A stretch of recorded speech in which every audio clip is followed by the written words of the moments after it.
Here's a painting from 1900. And actually, it's quite significant. Later on, back in the 1920s, back in England, when Sickert was a grand old man of British art, he looked back on his Venetian time with fondness, but he says that he regretted having spent so much time on architecture. I'm sure at the time that architecture was the thing that sold, and there was a very good reason for doing it. And I have to say, had he not spent time on architecture, we would have missed some of the most beautiful paintings from the 1890s, without a doubt. But nonetheless, what he regretted from his period in Venice was that he didn't spend more time concentrating on the life and the people of Venice. The architecture was famously picturesque, but so were the people, particularly the women, famous throughout Europe. They had very particular hairstyles, they dressed differently from anyone else. People went to see them almost as much as the city itself.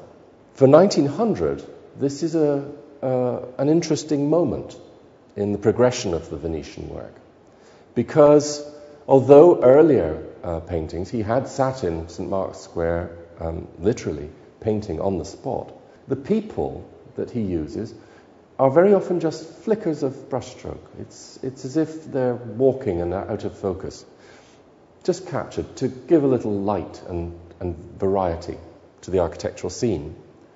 But suddenly, in this painting, you have a face. And interestingly enough, we know who it is. This extraordinary, rather frightening-looking woman is La Giuseppina. She was a prostitute, and she was one of Sickert's two favourite models. She'd been introduced to him in 1900. Gradually, he used these two models more often.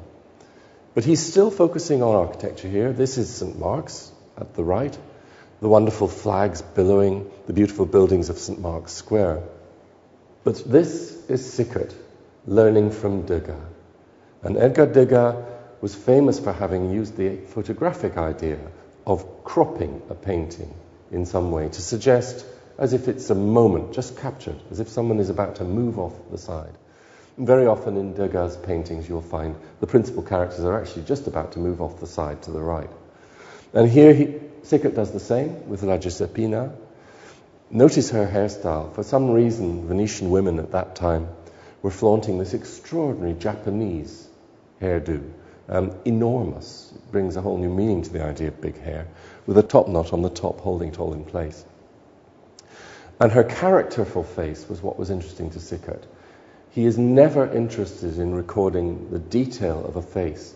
Even his later paintings where he focuses on women in an interior, very often, like Giuseppina, you never really see the face. He's not interested in the face, he's interested in the structure.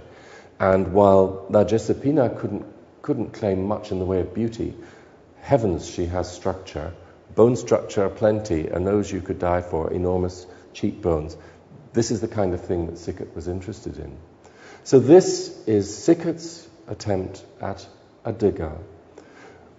But again, what makes it unique is the colour.